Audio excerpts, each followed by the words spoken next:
ke-12. Alhamdulillah jumlah peserta di ANB Sekolah Muamalah ANB 12 ini sekitar 150 orang. Dan kita akan buka sesi tanya jawab ini dengan nanti silakan para peserta bisa raise hand atau mengangkat tangan, dan nanti akan kami pilih untuk pertanyaan-pertanyaan yang akan kami ajukan. Dan bisa juga nanti pertanyaan melalui pesan. Silakan bagi yang tidak raise hand atau angkat tangan bisa mengirimkan pertanyaan melalui pesan. Alhamdulillah kita sudah berada dengan beliau Ustaz Aminur Bait hafizahullah, dan kita sapa beliau terlebih dahulu. Assalamualaikum Ustaz. Waalaikumsalam warahmatullahi wabarakatuh. Bagaimana kabarnya malam ini Ustaz? Nah, kita punya host baru nih. Masya Belum Allah. perkenalan misalnya. Baik. Nanti kita di akhir aja Ustaz. Kenalannya di akhir aja. Sudah bubar. Masya Allah. Baik, sebelumnya mungkin kita perkenalan terlebih dahulu. Nama saya Rahmat Setiawan Ustaz, dipanggil biasanya Awang. Nanti insya Allah akan memandu kurang lebih 1 jam ke depan sampai dengan pukul 21.00 atau 9 malam. Baik Ustaz, mungkin bisa kita mulai, ada pertanyaan yang masuk.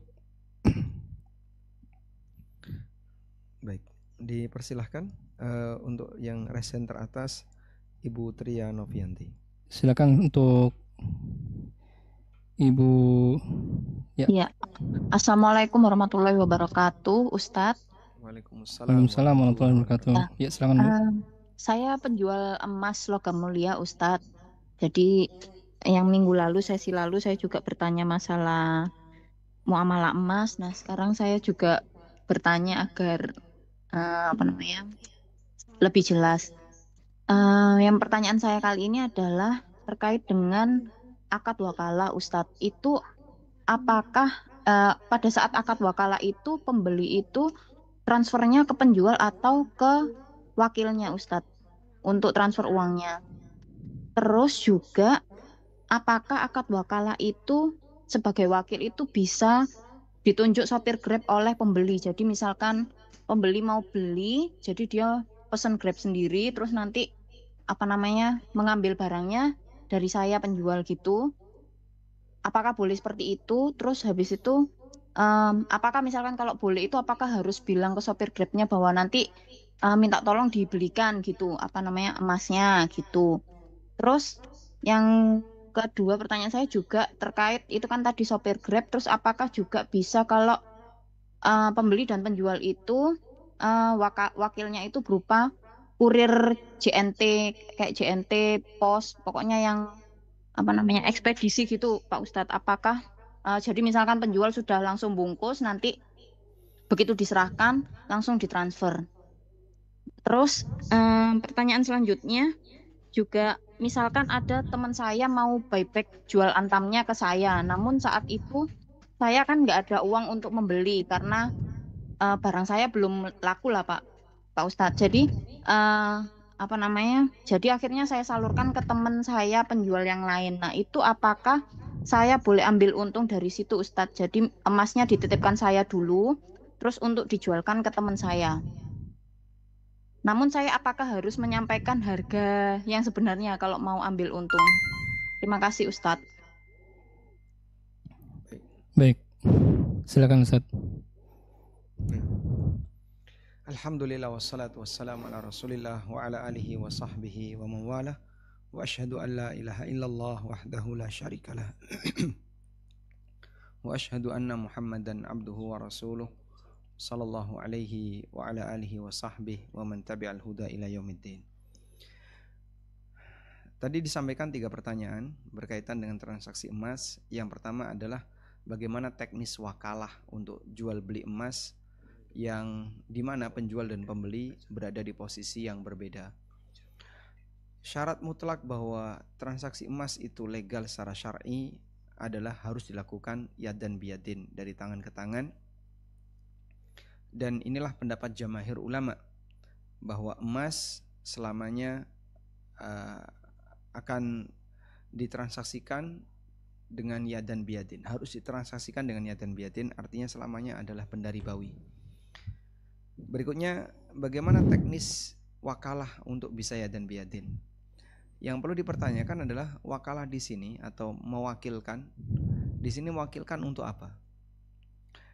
Kita tahu mewakilkan di sini adalah mewakilkan untuk mengambil emas. Mewakilkan mengambil emas. Berarti konsumen mewakilkan seseorang untuk mengambil emasnya. Baik. Sehingga dalam hal ini si wakil nanti datang ke tempat penjual, sudah. Lalu konsumen dengan penjual mereka bertransaksi secara online, sudah. Jadi chat WA tidak ditutup atau bisa juga pakai by phone. Wakil sudah ada di tempat. Jadi kalau misalnya boleh saya tuliskan ilustrasinya.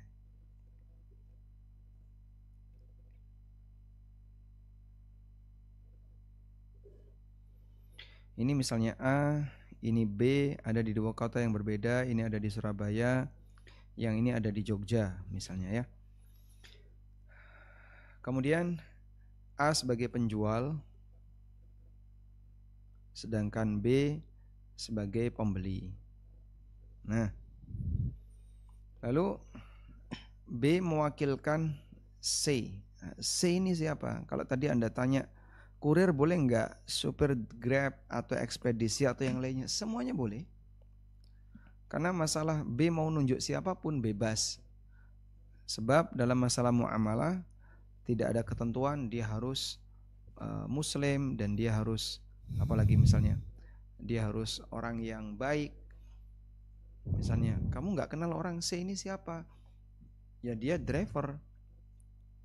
Terjamin baiknya nggak? Ya itu urusan saya. Boleh demikian. Sehingga boleh nggak yang jadi wakil itu kurir atau driver, ekspedisi dan seterusnya? Jawabannya semuanya boleh. Selama dia balik dan berakal. Sudah? Maka C menjadi wakil dari B untuk mendatangi A di Surabaya. Maka A dan C sekarang di satu majelis. A dan C berada dalam satu majelis. Kemudian secara online B menghubungi A. Dihubungi secara online. Baik. Sudah siap? Mas sudah siap? B sudah siap? A sudah siap. Baik. Berapa yang akan ditransfer? 100 juta. B transfer 100 juta ke A. Untuk mendapatkan emas 20 gram. Atau emas sekian gram. Maka begitu B transfer ke A, emas sudah siap. Ketika transfer, emas langsung diserahkan ke C. Jadinya yadan biyatin. Emasnya sampai dalam waktu yang sama dengan uangnya sampai. Sudah? Sehingga apakah uangnya harus lewat C? Jawabannya tidak harus. Bisa langsung ke A, tapi dengan model seperti ini. Baik. Selanjutnya, nanti yang ngirim ke tempatnya B, bisa C, bisa A. Boleh nggak Pak C sekaligus yang ngirim? Boleh-boleh saja, dia kan sudah menerima emas itu. Kemudian emas itu dikirim ke B. Atau bisa juga dikembalikan ke A, kami titip, wahai A, tolong kamu kirimkan emas ini. Bisa juga demikian. Intinya untuk masalah pengiriman bebas. Yang penting transaksi jual beli emasnya sudah selesai. Baik. Selanjutnya Anda bertanya tentang mau menjualkan emas orang lain. Boleh nggak sih ngambil margin? Jawabannya boleh sebagaimana Anda menjualkan benda yang lain. Sehingga sepanjang yadan biyadin silahkan. Apalagi tadi Anda sampaikan emasnya sudah ada di tangan Anda. Maka Anda bisa tanya kepada pemilik emas, ini saya store berapa? Ya store 5 juta misalnya. Nah Anda tawarkan ke orang lain dengan harga 5.500. Kok laku? Maka yang 500 punya Anda. Sehingga Anda boleh mengambil margin atau bisa minta fee dari pemilik emas. Wallahu a'lam. Baik, Ustaz. Jazakumullah khairan atas jawabannya. Kemudian kita angkat pertanyaan dari pesan singkat dari saudara Kevin Novandra. Assalamualaikum Ustaz. Waalaikumsalam warahmatullahi. Maaf, mau bertanya, kalau usaha rental PS apakah diperbolehkan, Ustaz? Silakan. Usaha rental PS tidak kita rekomendasikan. Apa yang akan dilakukan oleh para penyewa PS, dia akan gunakan itu untuk main game, buang-buang waktu, untuk hal yang sia-sia. Dan itu tidak cuman setengah jam, 1 jam, bahkan bisa sampai berjam-jam.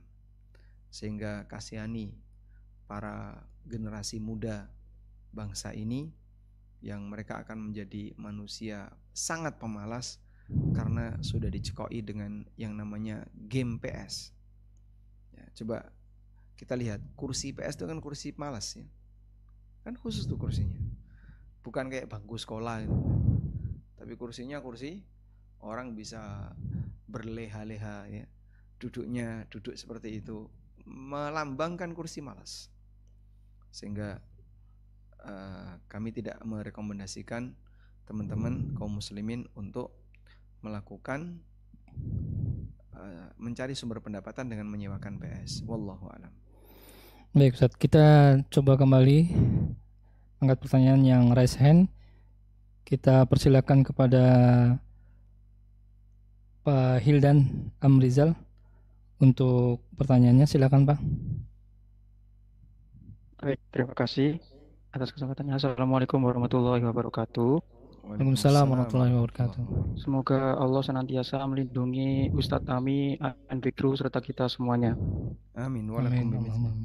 Izin bertanya Ustadz, saya bekerja sebagai seorang sales di sebuah perusahaan trader. Jadi kami ambil dari produsen yang ada di luar negeri, jadi bisa dibilang kami ini importir.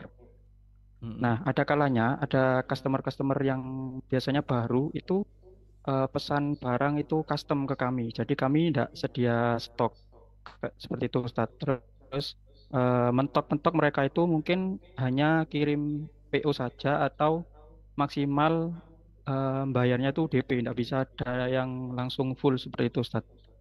Apakah ada solusinya Ustadz untuk transaksi seperti ini agar tidak terjadi kali bil kali?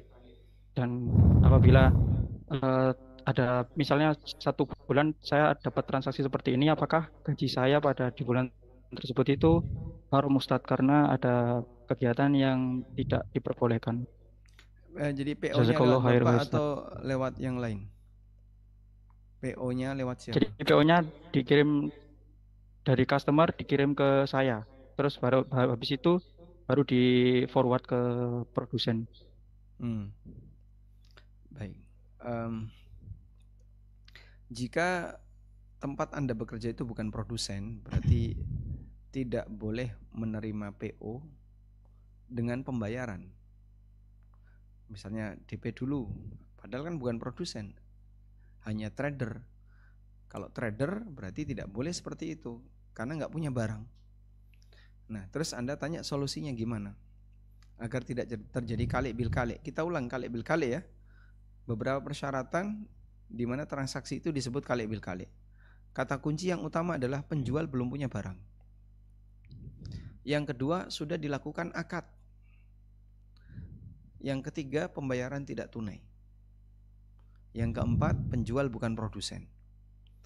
Ketika 4 ini terpenuhi, maka status transaksi itu kali bil kali.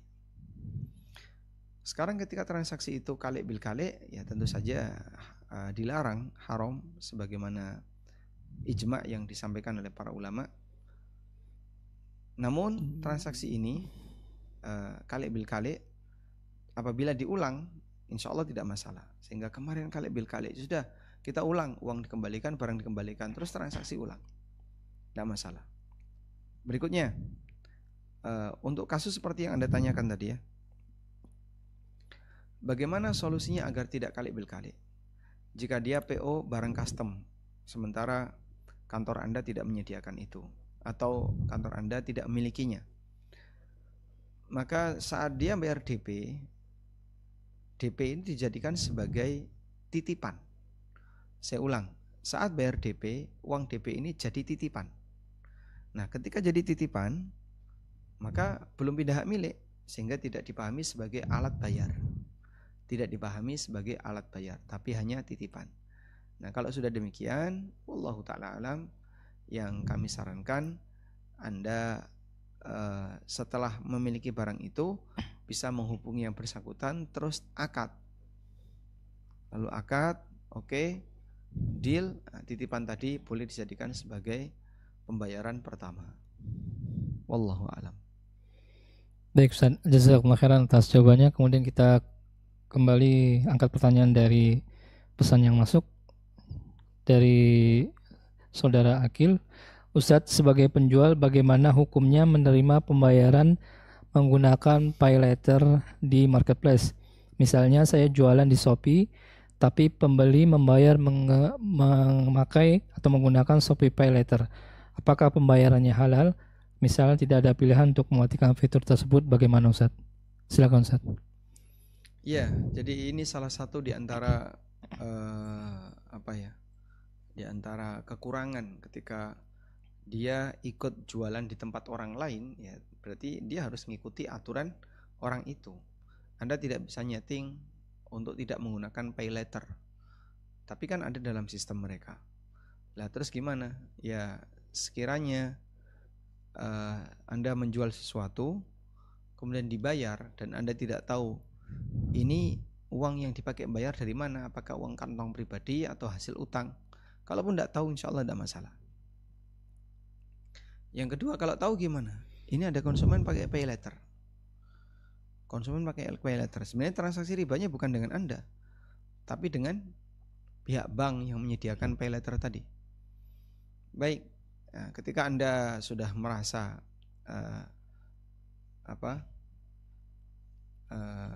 dengan transaksi itu Anda sudah memberikan layanan kepada yang bersangkutan, barang sudah sampai dan seterusnya, maka Anda berhak untuk dapat bayaran.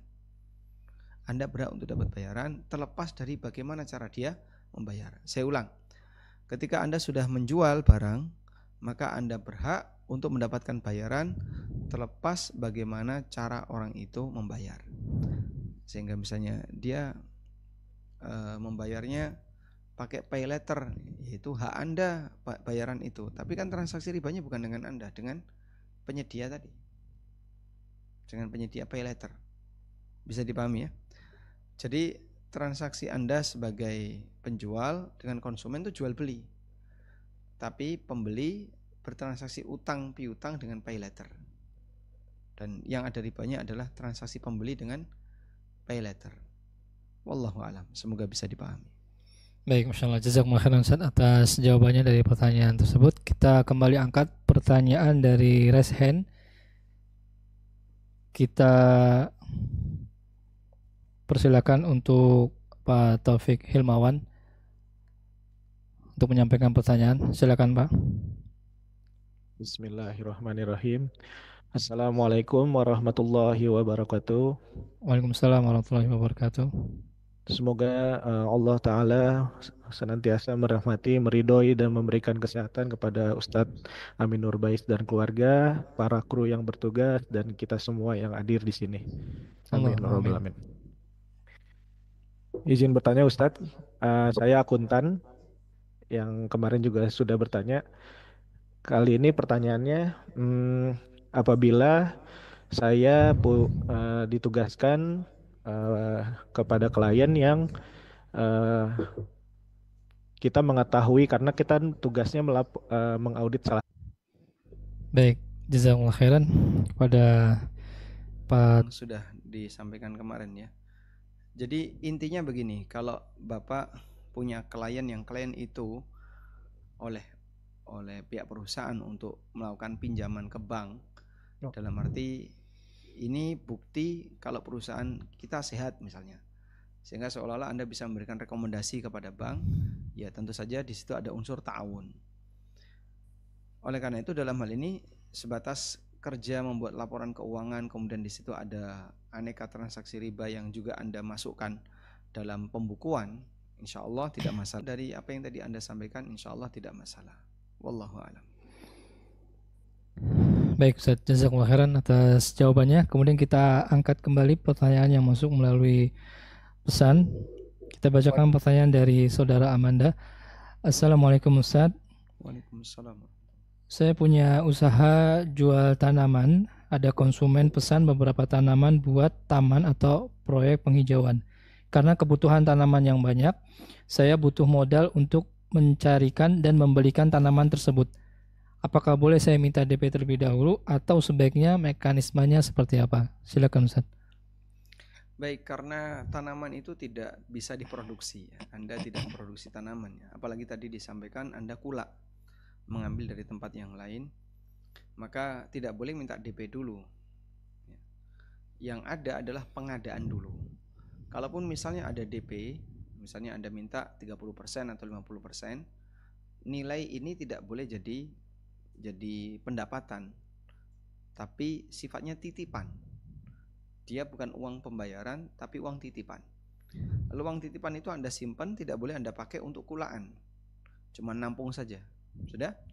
Begitu tanaman sudah ada, ya, kemudian konsumen lanjut beli, maka uang titipan tadi bisa dijadikan sebagai alat bayar pertama.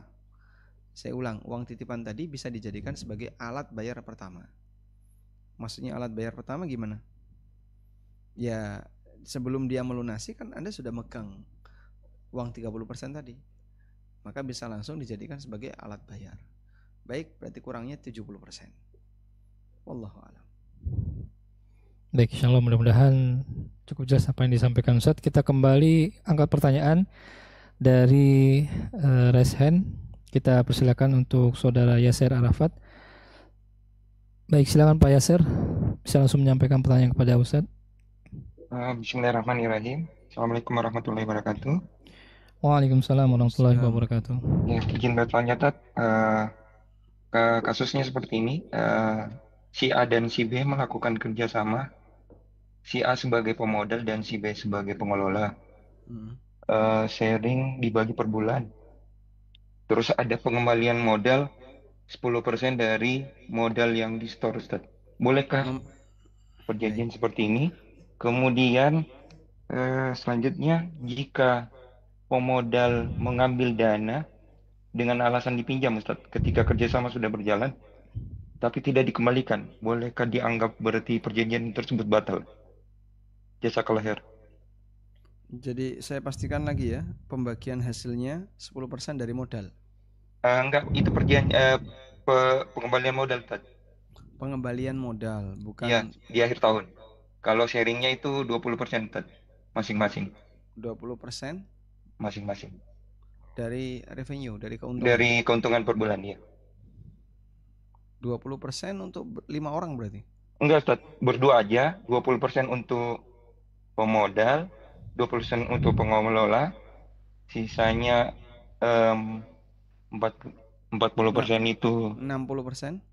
40%-nya operasional, sisanya itu dividen, Ustaz. Baik. Nah, sebenarnya operasional tidak dihitung keuntungan ya. Iya, misalnya revenue sekian, dihitung net profitnya berapa, itulah yang dibagi. Oke, Tad. Tapi modalnya dibayarkan 10% tiap bulan ya? Bukan, Tad. Setiap akhir tahun, Tad. Setiap akhir tahun dikembalikan 10%? Iya, Tad. Ya, kalau modalnya dikembalikan 10% tiap akhir tahun, berarti nanti saham orang ini berkurang. Ya gitu lah, Tad. Cuman dia tergantikan dengan dividen tadi. Dia kan punya dividen 20% ya. Iya, Tad. Nah, 20% ini kan haknya pengelola dan haknya pemodal. Iya, itu juga dibagi juga, Tad, per akhir tahun. Dibagi juga per akhir tahun. Iya, Tad. Baik, intinya insya Allah kalau 10% ini tidak masalah. Nggak masalah. Karena tadi Anda sudah nyebut 20%. Insya Allah paham ya? Iya, Tad. Nggak ada masalah. Jadi transaksi mudharabahnya atau kerjasamanya bagus. Kemudian yang kedua, tadi apa tadi?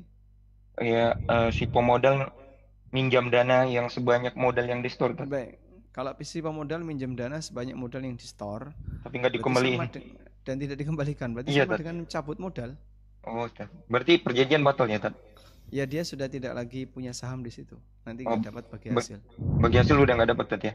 Iya. Oh, iya. Karena dia sudah menarik modalnya. Nah. Masya Allah, barakallahu fiik. Jazakallah khair, Ustaz. Cukup. Ya, baik, jazakumullah khairan Ustaz atas jawabannya. Kemudian kita angkat kembali pertanyaan dari pesan yang sudah masuk dari saudara Lucy Profitasari. Kita bacakan. Assalamualaikum Ustaz. Waalaikumsalam warahmatullahi wabarakatuh. Bagaimanakah hukum menabung dolar? Misalnya untuk persiapan dana haji kami menabung rupiah yang saat itu dihitung ulang dengan kurs saat itu dan disimpan dalam bentuk dolar. Silakan Ustaz. Waalaikumsalam warahmatullahi wabarakatuh. Menabung dalam bentuk uang apapun tuh bebas ya. Mau rupiah, mau dolar, mau pound sterling, mau uang yang lain, nggak ada batasan. Sehingga Anda bisa menabung dengan dengan rupiah maupun dolar. Apalagi tadi tujuannya adalah untuk kegiatan pendidikan. Insya Allah diperbolehkan. Namun harus waktu pengadaan harus tunai. Jadi Anda bawa uang berapa ditukar dengan pemilik emas secara tunai. Wallahu a'lam.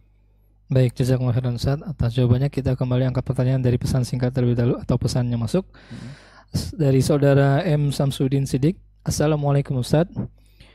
Izin bertanya Ustaz, bagaimanakah hukumnya mengikuti kegiatan olahraga lari yang diadakan oleh bank konvensional? Silakan Ustaz.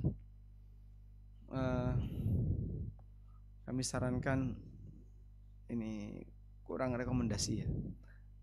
Kami tidak merekomendasikan itu karena seharusnya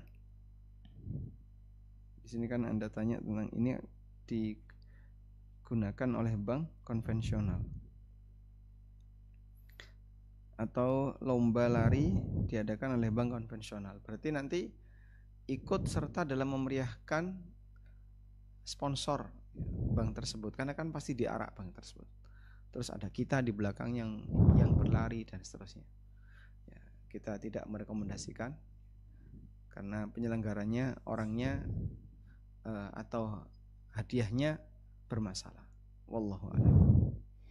Baik, jazakumullah khairan Ustaz atas jawabannya. Kita angkat kembali pertanyaan dari raise hand yang sudah masuk dari kita menyapa dari Pak atau Bu Sofa. Silakan.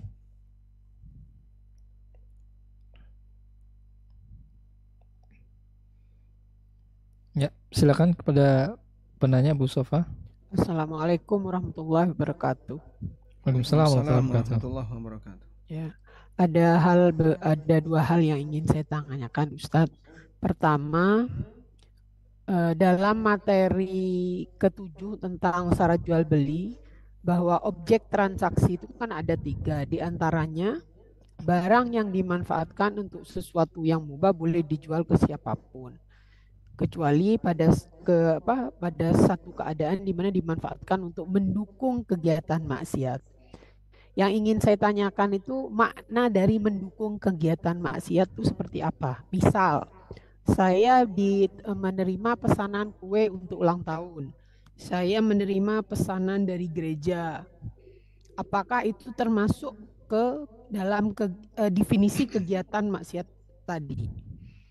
Itu yang pertama. Yang kedua juga mohon penjelasan tentang jual beli gharar. Di materi kan dijelaskan ya Ustadz ya, bahwa di situ yang saya pahami sesuatu yang belum jelas lah ya, itu masuk ke gharar. Itu mohon penjelasannya. Dan apakah kalau kita makan di resto yang all you can eat termasuk gharar? Itu aja. Terima kasih Ustaz. Masya Allah, barakallahu fiik. Baik, silakan Ustaz. Baik. Apa yang dimaksud mendukung perbuatan maksiat? Pertama kita sepakat dulu bahwa mendukung perbuatan maksiat nggak boleh. Karena Allah melarang wala ta'awanu 'alal itsmi wal udwan. Jangan tolong-menolong dalam perbuatan dosa dan tindakan melampaui batas. Lalu apa yang dimaksud dengan tolong-menolong dalam perbuatan dosa? Jawabannya adalah ada perbuatan dosa terus Anda dukung. Baik dukung dengan bayaran maupun tanpa bayaran. Dua-duanya nggak boleh. Sehingga dalam posisi ini apabila ada orang berbuat maksiat, maka kita tidak boleh ikut untuk mendukungnya. Kita tidak boleh ikut terlibat untuk mewujudkannya. Walaupun hanya unsur makanan misalnya, ini ada pesanan makanan, tapi dari tempat A, dari tempat B dan seterusnya, ya nggak boleh. Nah terus gimana itu? Ya nggak boleh dilayani, karena ini termasuk diantara bentuk dukungan kepada maksiat.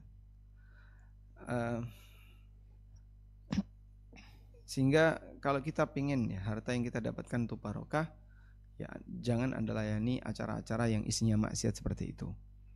Kemudian yang kedua tadi terkait apa tadi? Jual beli garar. Jual beli barang? Garar, Yang makan. garar. Jual beli goror, baik. Goror. Iya. Tadi sempat. Jual beli goror, insya Allah nanti kan ada materi khusus tentang goror ya. Ada materi khusus tentang goror, sehingga ibu bisa bersabar dulu. Namun pada intinya jual beli goror adalah jual beli yang objeknya belum jelas. Belum jelas kenapa Pak? Ya nggak pasti, antara ada dan tidak ada. Objeknya antara ada dan tidak ada, nggak pasti, nggak jelas. Nah praktek jual beli seperti ini jual beli goror. Misalnya menjual ikan yang berada di laut, nggak boleh. Kenapa? Gimana cara ngambilnya? Ya terserah kamu, tapi dari batas ini sampai batas ini wilayah saya. Ngambil ikan di situ harus bayar ke saya. Nggak boleh. Sudah? Jadinya objeknya kan nggak jelas, antara bisa dapat dan tidak. Nah objek yang tidak jelas seperti ini namanya gharor.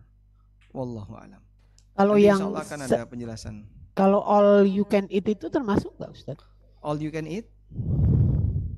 Ya. Ya, jadi gharor kecil itu boleh. Kalau gharor besar atau gharor fahish itu enggak boleh. Nah, all you can eat termasuk gharor yang mana? Wallahu a'lam, banyak fatwa yang mengatakan all you can eat boleh, dan itu masuk kategori gharor kecil.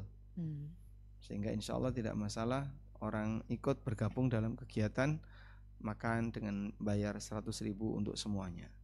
Wallahu a'lam. Ya. Baik, Ustaz. Khairan. Jazakumullah khairan atas jawabannya. Alhamdulillah. Cukup, Bu. Baik, kita angkat kembali Ustaz pertanyaan dari raise hand yang sudah menunggu. Kita persilakan kepada Ibu atau Pak Tesa ya. Silakan untuk sampaikan pertanyaan kepada Ustaz.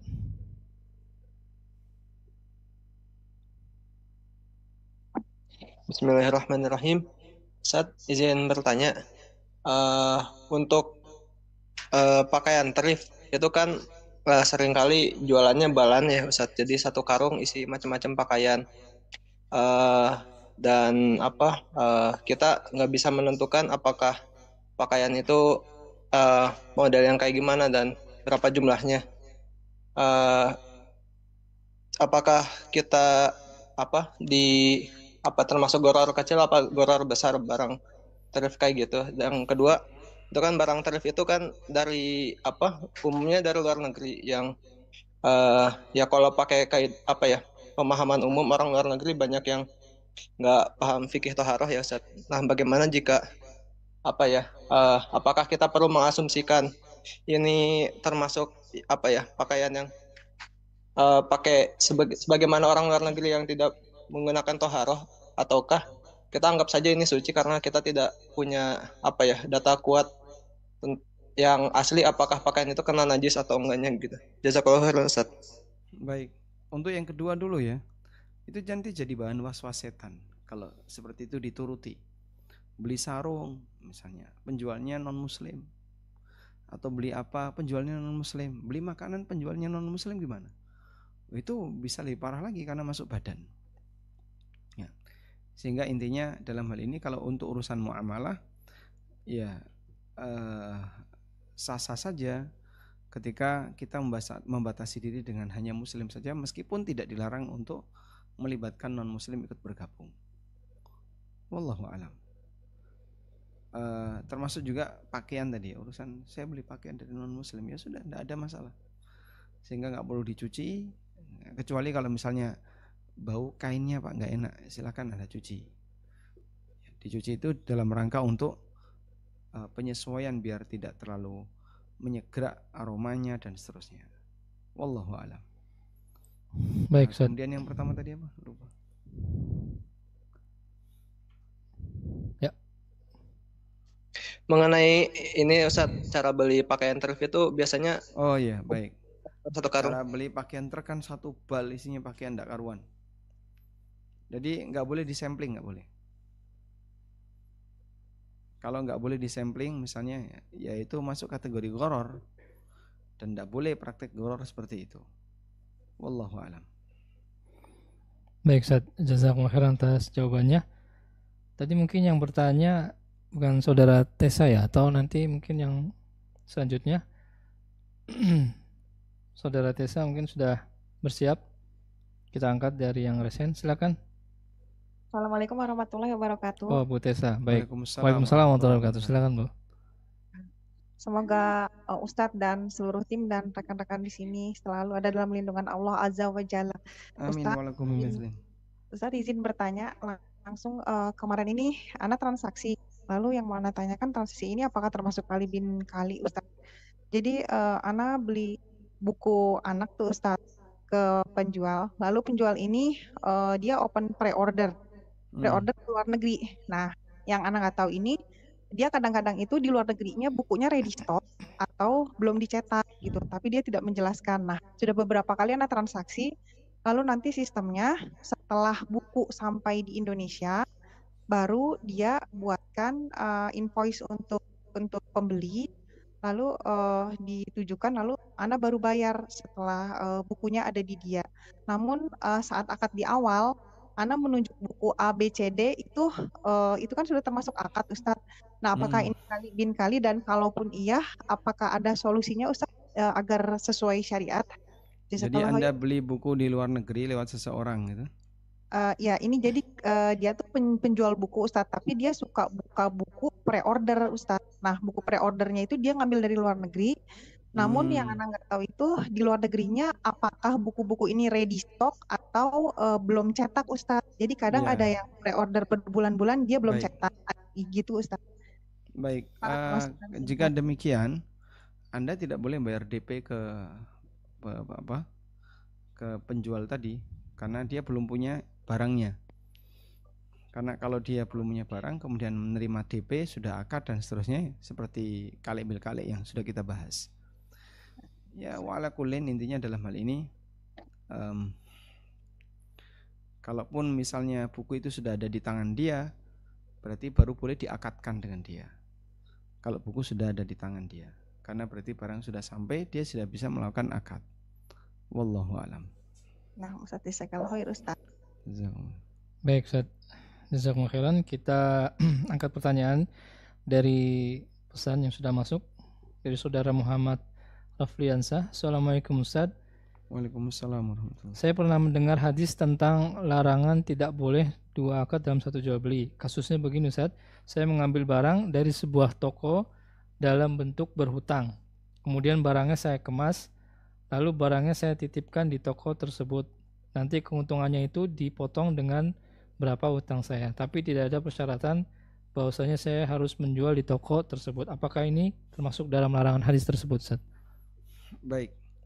Jadi makna menggabungkan dua akad dalam satu akad itu artinya adalah akad satu akad utama, akad dua akad syarat akad utama.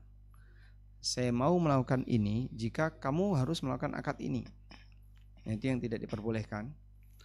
Oleh karena itu dalam hal ini wallahu alam, jika yang bersangkutan melakukan akad tanpa syarat, jadi dia melakukan akad A dan dia tidak mensyaratkan harus ada akad B, tidak mensyaratkan, tapi ngasih kebebasan kepada A, kalau mau akad dengan B silahkan, insya Allah tidak masalah. Wallahu alam. Baik, jazakallahu khairan. Insyaallah cukup jelas. Kita kembali angkat pertanyaan dari pesan yang masuk dulu, Ustaz. Dari saudara Mika. Assalamualaikum, Ustaz. Waalaikumsalam warahmatullahi. Saya mau bertanya, bagaimanakah hukum just tip barang yang sesuai dengan syariat Islam dan dropshipper? Mungkin bisa jelaskan secara singkat, Ustaz. Silakan. Ini terlalu global, pertanyaan umum, dan sudah ada di ANB Channel. Kami persilahkan nanti Anda buka YouTube ANB Channel, kemudian cari saja kata kunci hukum just tip, atau yang dropshipper juga ada. Karena kita sudah final untuk membahas ini, sehingga saya harap mungkin Anda bisa nonton video yang sudah ada berkaitan dengan kasus yang Anda tanyakan. Wallahu alam. Baik, jazakallahu khairan. Nanti Ya, insya Allah untuk peserta Sekolah Muamalah ANB, insya Allah ada materi yang berkaitan dengan just tip. Nanti bisa dipelajari materi tersebut. Baik, kita angkat pertanyaan kembali Ustaz dari raise hand. Kita persilakan untuk Saudara Faisal Abdan untuk pertanyaannya kepada Ustaz. Silakan. Syukran jazakallahu khairan. Assalamualaikum warahmatullahi wabarakatuh, Ustaz. Waalaikumsalam warahmatullahi wabarakatuh. Hayakumullah wa ahsanalaikum, Ustaz. Barakallahu fiik. Pertanyaan tentang akad salam, Ustaz. Jadi sebenarnya untuk minta takkit aja, Ustaz. Minta takkit lagi perihal akad salam di mana seorang pembeli membayar lunas di awal, kemudian penjual belum bisa memiliki barangnya, Ustaz, tapi sudah menjual dengan ciri-cirinya, Ustaz, ya. Akad salam kan seperti itu ya, Ustaz, ya. Kemudian yang Anda minta takkit adalah apakah uang yang sudah lunas itu boleh dibelikan barang-barang tadi itu, Ustaz, barang-barang yang sudah dijual ciri-cirinya, Ustaz. Baik, insya Allah tidak masalah. Jadi uang yang sudah lunas kan pembayaran yang sah. Karena akad salam diakui, disahkan. Sehingga ketika saya melakukan akad salam dengan si A atau si A mau beli sesuatu ke saya dan saya bisa mengupayakan di kota yang lain. Nah, si A kok bayarnya tunai ke saya, maka uang itu sudah jadi milik saya. Selanjutnya mau saya pakai beli barang itu atau beli barang yang lain, hukumnya diperbolehkan. Wallahu a'lam. Syukran jazakallahu khairan. Afwan, sebenarnya ada satu lagi masih boleh, Ustaz? Ya? Ada satu lagi sebenarnya, Ustaz, masih boleh? Boleh. Jadi tentang urf, Ustaz, terutama kepada teman-teman yang punya toko, ya, katakanlah dalam hal ini industrinya alat kesehatan, Ustaz. Jadi di toko tersebut kan biasanya ada pembeli, kemudian nanya ke penjual apakah ada barang ini. Biasanya misalkan stoknya kosong, Ustaz, ya. Lalu penjual akan nyari di tempat lain, Ustaz, di toko-toko sebelahnya, gitu. Di rekan-rekannya lah, ya. Mana hal tersebut sudah jadi tradisi bahwasannya ambil dulu di toko lain, Ustaz, gitu ya. Ambil dulu di toko lain, kemudian ya pemilik toko lain itu juga sudah, ya karena sudah tradisi ya, sudah mengizinkan aja barangnya diambil gitu, Ustaz. Oh iya. Nah, itu apakah urf seperti itu muhakamah, Ustaz, bisa dijadikan acuan hukum atau bagaimana, Ustaz? Yang masalah jadi dia ngambil barang di toko tersebut tapi bayarnya belakangan, begitu? Iya, begitu, Ustaz. Karena sudah jadi tradisi bahwasannya ya saling membantu gitu, Ustaz. Saling gimana? Saling membantu ya kalau di toko sebelah nggak ada. Karena kan kita punya stok, dia nggak punya stok gitu, Ustaz. Ya insya Allah kalau pemiliknya ridho dan mengizinkan ya diperbolehkan. Karena kan kata kunci ketika kita menjualkan barang orang lain harus dapat izin dari pemilik. Begitu, Pak? Ya, nah. Berarti intinya izin dari pemilik barang, Ustaz, ya? Ya, karena dia sudah mengizinkan baik lisan maupun isyarat maupun apa, silahkan. Ya, baik. Syukran jazakallahu khairan, Ustaz. Barakallahu fiik. Baik, jazakumullah Ustaz atas jawabannya. Kemudian kita angkat pertanyaan dari pesan yang masuk dari Saudara Kholidatul Bahiyah. Assalamualaikum Ustaz. Apakah boleh kita kurban untuk di atas namakan ke orang tua, tapi disalurkan di rumah tahfidz, yang mana rumah tahfidz tersebut di lain kota, jauh dari kami yang berniat kurban dan jauh dari ibu bapak anak. Dan niat anak kurban hanya dengan 1 kambing saja, dan itu nanti anak yang meminta teman anak untuk mengurusnya di kota tersebut. Apakah boleh cara kurban seperti ini? Dan nanti anak izin meminta teman untuk membelikan kambingnya. Anak akan berikan upah. Bolehkah tersebut, Ustaz? Insya Allah dua-duanya boleh. Jadi distribusi hewan kurban itu tidak dibatasi satu lokasi tertentu. Jadi dia bisa mendistribusikan ke lokasi manapun. Karena kurban ini lebih longgar daripada zakat, sehingga tidak harus 8 asnaf yang berhak untuk menerima. Wallahu a'lam. Baik, jazakumullah khairan Ustaz atas jawabannya. Kita kembali angkat pertanyaan dari pesan yang masuk dari Saudara Dian. Assalamualaikum warahmatullahi wabarakatuh, Ustaz. Waalaikumsalam warahmatullahi wabarakatuh. Semoga Allah merahmati Ustaz, tim sekolah ANB dan jamaah yang hadir. Amin walakum Allahumma amin. Ustaz pernah mendengar kajian tentang harta, kajian Ustaz Ami, misal tanah dan bangunan yang perolehannya berasal dari penghasilan pekerjaan pada lembaga ribawi atau bank konvensional itu tidak boleh diwariskan ke ahli waris. Jika misal ahli waris itu membeli harta tersebut dengan harga sesuai harga pada saat perolehannya, apakah itu diperbolehkan? Jika diperbolehkan, uang yang diterima apakah boleh dipergunakan untuk keperluan keluarga atau orang tua atau harus disedekahkan, misalnya untuk kepentingan umum? Syukron. Silakan Ustaz. Saya sebentar kurang begitu paham.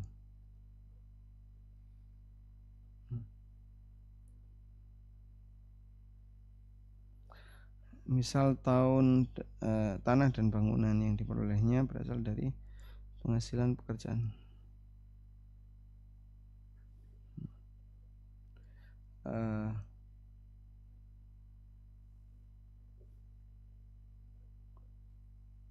Apakah itu diperbolehkan?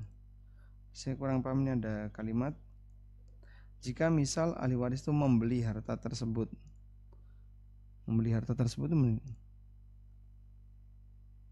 dengan harga sesuai harga, apakah itu diperbolehkan? Membeli dengan harga sebelumnya mungkin Ustaz. Jadi tidak ada kenaikan atau tidak ada perubahan harga ini. Ya, kalau transaksinya selain emas dan perak, ya, insya Allah cukup longgar, sehingga insya Allah tidak masalah seperti ini. Baik, wallahu a'lam.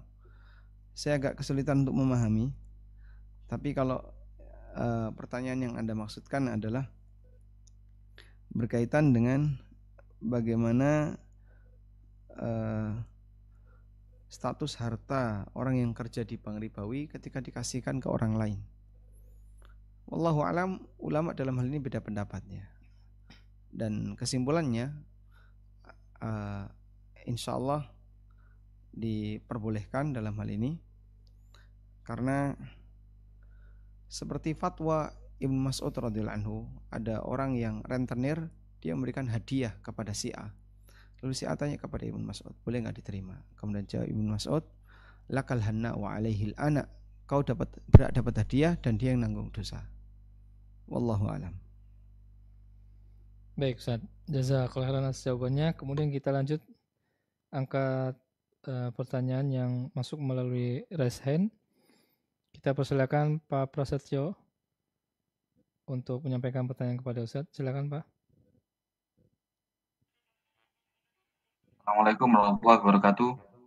Waalaikumsalam warahmatullahi wabarakatuh. Semoga Ustadz dan kru ANB selalu dirahmati Allah dan selalu diberikan istiqomah dalam dakwah. Amin, amin. Ustadz, ini saya ada pertanyaan. Saya kan wira swasta Ustadz. Jadi yang saya tanyakan adalah yang tentang afiliasi dengan perusahaan yang dengan afiliasi dengan Israel Ustadz. Jadi mohon maaf sebelumnya saya sudah menolak tawaran pekerjaan untuk di pabrik yang terafiliasi langsung dengan Israel, sebagai contoh Nestle, Danone, Heineken, seperti itu Ustadz. Tapi ini ada satu lagi tawaran Ustadz, bahwa pabrik ini memproduksi cup-nya untuk Starbucks seperti itu Ustadz. Tapi tidak semuanya, jadi cuma 60% produknya itu disuplai ke afiliasi dengan Israel. Apakah itu diperbolehkan Ustadz? Terus kalau misalkan tidak diperbolehkan, mohon arahnya, acuannya, batasannya, bahwa yang tidak boleh terafiliasi dengan Israel ini sampai turunan ke berapa gitu Ustadz. Itu yang pertama. Kemudian yang kedua Ustadz, mungkin terkait dengan pembelian material Ustadz, pembelian bahan baku. Jadi supplier kami itu menawarkan Ustadz untuk harga tunai itu sebesar katakanlah 100 gitu Ustadz. Dan kalau pembayaran mundur pakai BG itu misalkan ada kenaikan harga misalkan 1.100 gitu Ustadz. Diperbolehkan Ustadz. Jazakumullah khairan Ustadz.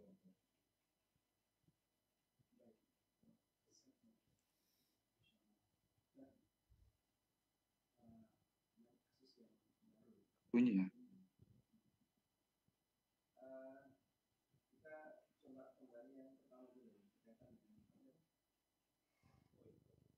Baik.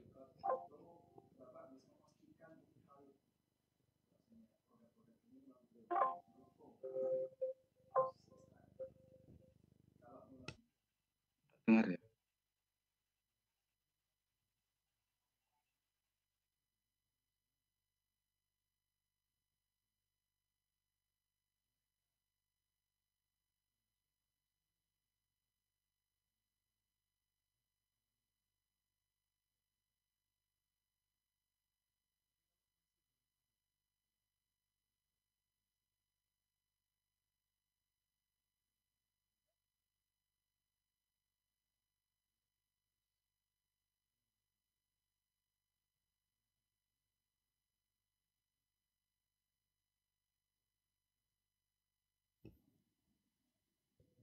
Apa Ustaz, mungkin mic-nya saya tekan Ustaz. Masya Allah. Mungkin bisa diulang Ustaz. Saya ulang ya. Jadi berkaitan dengan produk yang terafiliasi dengan Israel. Apakah Anda bisa memastikan kalau itu valid? Kalau valid, kita ikut mendukung kaum muslimin Palestina yang tertindas oleh Yahudi. Maka kita juga bisa melakukan jihad ekonomi dengan cara kita boikot produk-produk yang dukung Israel. Tapi kalau sifatnya belum jelas, betul nggak ini memboikot? Saya juga belum begitu tahu pasti. Nah, kalau demikian, hukum asalnya masih diperbolehkan. Karena ketika kita tidak bisa memastikan bahwa yang bersangkutan itu dukung Israel atau tidak, berarti kan hukum asalnya tidak, kecuali kalau ada bukti. Wallahu a'lam. Baik Ustaz, jazakumullah khairan atas jawabannya. Kita angkat pertanyaan terakhir Ustaz. Kita angkat pertanyaan terakhir yang kita bacakan dari pesan yang masuk dari saudara Heri Kuswara. Assalamualaikum Pak Ustadz. Apa hukumnya meminjamkan sertifikat keahlian tanpa ikut bekerja? Meminjamkan sertifikat keahlian tanpa ikut bekerja. Jadi dipinjam temannya mungkin. Paham, tapi ini bukannya penipuan ya. Misalnya saya punya keahlian tertentu dipinjam oleh teman saya untuk kerja, tapi saya nggak terlibat apapun. Nah, di sertifikat itu ada nama itu adalah nama saya, dipinjam oleh teman saya. Kecuali kalau saya punya keterlibatan, misalnya ikut jadi supervisor dia, pengawas kerja dia, itu tidak masalah. Berarti saya punya keterlibatan di sana. Tapi kalau kita nggak ikut sama sekali ya tidak boleh. Wallahu a'lam. Baik, Masya Allah, Ustaz, jazakumullah khairan atas jawabannya. Baik, jazakumullah khairan. Mudah-mudahan tidak terasa Ustaz. Apa yang kita bahas ini bermanfaat, dan mungkin teman-teman yang sudah mengajukan pertanyaan tapi belum terrespon, Anda bisa tulis di Slido yang sudah ditetapkan oleh Sekolah Muamalah ANB. Insya Allah dengan menggunakan Slido itu Anda bisa kirimkan pertanyaan. Dan jika yang lain, misalnya saya mau tanya apa kok bingung, cukup kasih like ya, yang ada di Slido ANB. Insya Allah di situ akan memunculkan aneka pertanyaan yang ada, dan mudah-mudahan Allah berikan kemudahan bagi kami untuk bisa memberikan jawaban. Baik, demikian, semoga apa yang kita bahas ini bermanfaat. Wassallallahu ala nabiyyina Muhammadin wa ala alihi wa sahbihi wasallam. Wa akhiru da'wana alhamdulillahi rabbil alamin. Wassalamualaikum warahmatullahi wabarakatuh. Waalaikumsalam warahmatullahi wabarakatuh. Baik Ustaz, jazakumullah khairan atas jawabannya dan yang disampaikan pada malam hari ini di tanya jawab yang kedua di Sekolah Muamalah ANB. Dan kami ingatkan lagi kepada peserta bahwasannya malam hari ini adalah malam terakhir pengerjaan ujian di pekan pertama. Silakan bisa mengerjakan ya ujian yang disediakan oleh panitia. Dan kami juga mohon maaf untuk pertanyaan-pertanyaan yang sudah masuk, begitu banyak pertanyaan belum bisa kami jawab, belum bisa kami sampaikan kepada Ustadz, dan nanti silakan yang belum menjawab bisa diajukan melalui Slido, dan tadi sudah dijelaskan oleh Ustadz. Nanti pertanyaan yang dipilih insya Allah akan ditampilkan melalui video. Atau nanti pertanyaan-pertanyaan yang sudah masuk bisa disampaikan kembali ya di pertemuan selanjutnya di waktu dan jam yang sama bersama beliau Ustaz Amin Nurbaid hafizahullah insyaallah taala. Demikian peserta yang dapat kami sampaikan di kesempatan malam hari ini. Kami yang bertugas Rahmat Setiawan atau Awang undur diri dari Zoom, dan kami mohon maaf bila banyak kekhilafan, dan semoga kita bisa bersua lagi di pertemuan yang akan datang. Kita akhiri dengan doa kafaratul majelis. Subhanakallahumma bihamdika asyhadu an la ilaha illa anta astaghfiruka wa atubu ilaik. Wassalamualaikum warahmatullahi wabarakatuh.